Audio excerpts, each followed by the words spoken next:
everyone. As of the recording of this podcast episode, which is, where are we at? June 29th, 2022. I think it's safe to say that most of you have probably either read in the headlines or you're in the real estate world. You're a real estate agent or a mortgage broker, and you are very much aware that deal transactions has actually gone down, all because of rising interest rates, people sitting on the sidelines, not sure if they're going to continue to go up and if they should get in the market now or kind of hold off. And the reason I bring that up is because previous to now, Jazz, we hear this all the time, people have a lot of excuses when they're real estate agents and mortgage brokers saying, I'm so busy, the market's going crazy, I don't have time to do all the social media stuff. Or I don't even need to do all the social media stuff because I'm so busy. And now all of a sudden things have kind of slowed down for the majority of people. Plus it's summer, right? And so transaction volume just generally goes down at that time anyway. So I think now is the absolute perfect time to consider your content journey and to consider creating content and really, set the seeds and the framework up now so that come fall when things do hopefully pick back up, you're kind of already got the ball rolling on this and it's become second nature, so it doesn't seem like such a big, arduous task on top of the deals that you're doing. And the reason why I really wanted you here today is because I wanted you to kind of tell our viewers and listeners about how content has helped you in some downward times. Because I know you've experienced at least twice where you've had some really tough times and the content has actually been the thing that maybe saved your business. Definitely. I think at a time where, if you look back to 2.5, 3 years ago, how long has it been since the lockdown? About 2 years ago now? 2 years. 2 years ago. And then the first time that we all experienced it, I mean, I kind of came up with the thought process that I wanted to start a podcast in and around content. But 5 years ago exactly this coming September, our founder, the guy who started REC, our real estate company, he passed away tragically, right? And so, but both those times and the time that you're talking about now, and really just like in the future, because if you're in the real estate market, like you're a real estate agent or a mortgage broker, you're going to go through these ups and downs. Yeah, right? I know. So, we all like to imagine that everything's going to be a steady growth upward, but it really doesn't happen like that. Yeah. Kind of like real estate prices, right? They go up so and true. down upwards. Yeah. But so does your business as a real estate agent. 100%, right? You just don't want to be in the dips. Like, you don't want to have large dips, right? And you don't want to be there for too long. For too long, right? And one way to get out of that, to your point, Laura, is controlling the narrative and controlling the messaging that you want to put out to your client base, right? It's not about, and we've said this 1,000 times over the recordings that we do here and other podcasts and all that kind of stuff. Like, this is not about trying to be a TikTok, Instagram, YouTube star. Mm-hmm. It really is all about, hence the show name From the Ground Up, hence our company that helps these agents and mortgage brokers produce content, is building your business on a strong foundation, and that all comes from dealing with people that already know you, like you, and trust you. Now, they're also uncertain. Like, think about any client that you have right now. If you haven't already gotten the calls, emails, and texts about what the heck's going on with the market, what is these interest rate increases mean, and all that, you're about to get it. You're definitely about to get it. Specifically, like in Southern Ontario, right across really North America, from the height of what we saw a couple of months ago to where we're at right now in the market, people are going to start worrying. And so if you're not putting out some type of content, we think it's best video, but minimum audio, written word, or images, they're going to go to places and they're going to go to other resources, people that are becoming or are already a trusted authority in the industry. They're going to start going there and they're going to start hearing that rhetoric, that messaging. And it might be from the big news sources. We all know them, the BNNs and the CTVs and the like CP24s. And not to say that they're wrong in any sense, but unfortunately, they've always put out headlines, right? And so I think we all kind of get caught up in reading headlines sometimes, but definitely I have enough experience, you have enough experience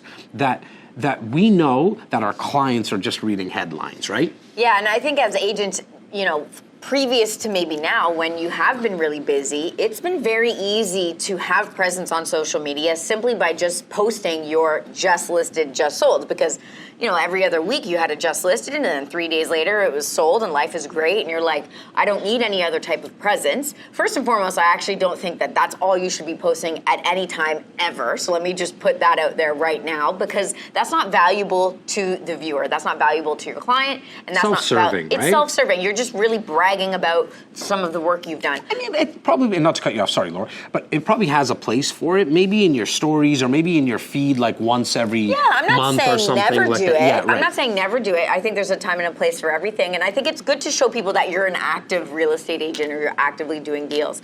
But I think right now you have such an amazing opportunity, again, because you have time and you don't have any filler social media content, if that's all that you were doing up until now, you really need to take this opportunity to educate, build trust with your clients by educating them, and understand that you're up against the big news sources. You're up against the headlines. You're up against what other real estate agents say. Maybe my opinion on real estate is different than your opinion on real estate. Maybe you are a big fan of the BRRRR strategy if you're working with an investor client, where we don't do that a lot here because it can be quite speculative in some respects, right? And so just depending on where you live and who your clientele is, your message should be different. And so you can tailor your message to your clients. Use this time super, super wisely to really help build that community online. Look, you and I might even say the same thing to two separate clients or the same client, but we're giving that client the ability to see who they resonate more with, right? They might say, okay, you know what? I want the good-looking Indian guy. I want the okay-looking co-host next to me. You know, it's so funny. We just talked about this week because I was just talking about somebody that I had been for years saying something to, and then they heard it from somebody else, but like the exact thing that I had been telling them for years and years. And we're all like that, and all right? of a sudden they were like, as if it had never been told to them before, and I'm sitting there like, we've talked about this. Yeah, 100%. But, yes, you're right. We're all like that.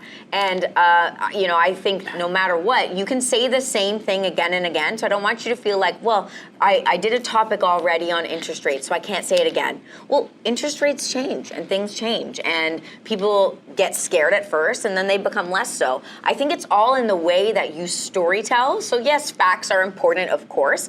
But if you don't feel confident and comfortable saying something about interest rates because maybe that's just not your particular area of expertise. Bring someone in.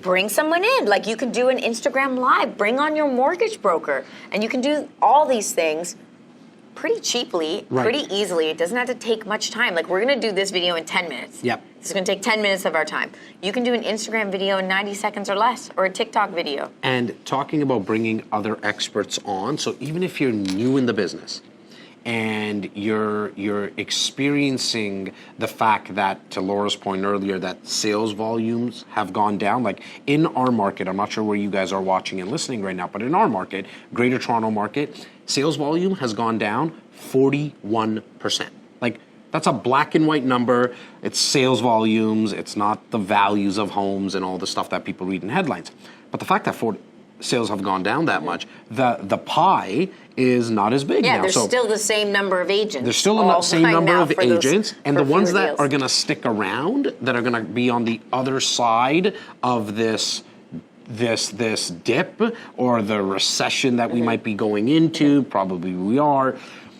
I believe that, and this is coming from experience, that when you come out on the other side of this, it's the guys and the gals that were putting out a lot of educational content, that those are the ones that the marketplace is going to say, oh crap, like Laura was like there before, she was there during, and now she's still here afterwards. Maybe I want to do business with her, or maybe I want to get to know her a little bit more in terms of her services. So like, to your point earlier, your question earlier, Laura, like what we did and what I did specifically in those two times when look, it was the first time wasn't a market downturn. That was like a personal thing I was going through. I lost my business partner. I lost a mentor of mine. I lost an older brother of mine, right? The second time we all went through it with the pandemic.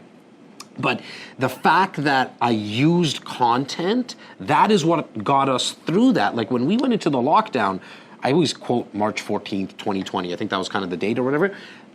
that was like a Monday or Tuesday, I think the Prime Yeah, I Minister think it came was on. the 16th. Something like that. The Yeah. Prime Minister comes on. The next Saturday, the following Saturday, we went live on Facebook. We're now live on YouTube. Well, and here's but the thing, we already had so much practice in doing it ahead of time because we were ahead of the curve. And I think it's so important that people really understand the importance of using moments like this, using recessions, using times when you walk out into your office and everyone's saying, well, I guess I'm going to pack up for the summer because there's no business to be done. That's when that's when you go all in. When everyone's running away, that's when it's time for you to say, like, am I going to come out of this a winner? And now look, that's how it's going to happen. Warren Buffett said it the best. He talks about it from an investment perspective. We're about to see who was swimming naked. Because because what's Hopefully happening. it wasn't Jazz. I know Nikki and Yas love that. Both of our videographers, they love that kind of stuff. You swimming naked? Or Well, maybe they want to tape it. I don't know what the heck's going on. I had to take that somewhere. You threw me under the bus there. In terms of like what in your business, like how I'm going to use that analogy is that if you were an agent who was able to just put up a for sale sign, 37 seconds later you had 57 offers and all that shit, yeah. right? Like we're about to see if you're really, really someone who was providing value, who can provide value, who actually is somebody like trying to service the needs of the prospect, actually asking questions. We're about to find out right now. And for us, what we used was content creation. And I want to say it again because I know people are like, shit, I'm really scared with video. I can't do what you do, Laura. First of all, she was scared shitless when she started. Oh, yeah. Like we've spoken about this. I in would the have past. had pages and pages of notes. I would have practiced in the shower in the morning. Me what too. I was going to say. Me too. I probably didn't like have to practice as much in that sense, but I was always worried just with the lens on, right? But I can give you a hack, guys. Just bring someone on with you that is an expert. Like yeah, so bring when on Jazz, a broker. his tongue gets tied and he can't figure out what he's going to say. It's funny that your tongue just got twisted when you tried to say that. And we caught that as well. Your tongue just got twisted. Damn it, I could have come across a lot better. But look, yeah. you can bring on your mortgage broker, and he or she doesn't have to be an expert on TV or like on camera, but I'm sure they know a little bit, slightly more about interest rates and what's going on with the Bank of Canada and overnight lending rates and all those terms. Bring on a lawyer. Bring on your broker who's maybe been in the industry for longer than you have. Try to call some of the economists. And I don't think I got this point across earlier because you cut me off, was what I wanted to say is that some of the guests that you might be going after, they have a little bit more time too. They're going to have a little bit more time right now because we are going into the summer months. Some of them are going to say, no, I'm at the cottage, I can't do it, yada, yada, yada. But a lot of them, because they're not doing as many deals as well, the lawyers, everyone gets affected by this, okay? The home inspectors, the construction people, all of them, the renovations, all those guys and gals, you're gonna be able to get a hold of them, and so you can have a quick, and it doesn't need to be 37 minutes or 2.5 hours or 3 hours like Joe Rogan. We try to do this in 10 minutes. We probably get to 12 to 13 minutes, and we're just trying to bring as much value as we possibly can in that one recording. And then we're going to start to cut all the content, and you don't need to be fancy. Like, we do have videographers and cameras and all that. It just takes your phone. That's it. You're very long-winded, and we are supposed to keep this to 10 minutes. So I'm sure they're sick of hearing your voice here. So we're going to wrap it up. Comment. Let us know if you're ever sick of my voice or her voice, because the first 4 minutes, I didn't even get to say a word. It's the longest. 4 minutes? It was only like 4 minutes you went on that I wasn't able to. You went Jazz on this, wasn't the star of the show for once. You went off on some soliloquy there. You guys commented, let us know. But more importantly, guys, if this was valuable to you and you know a real estate agent or a mortgage broker or anyone in your market who's thinking about producing content, they don't know where to start, and they're not sure if now is even the right time because there's no business, so I shouldn't even bother. I want you to please share this video with them and subscribe so that we can, keep doing this for you guys. Until next time.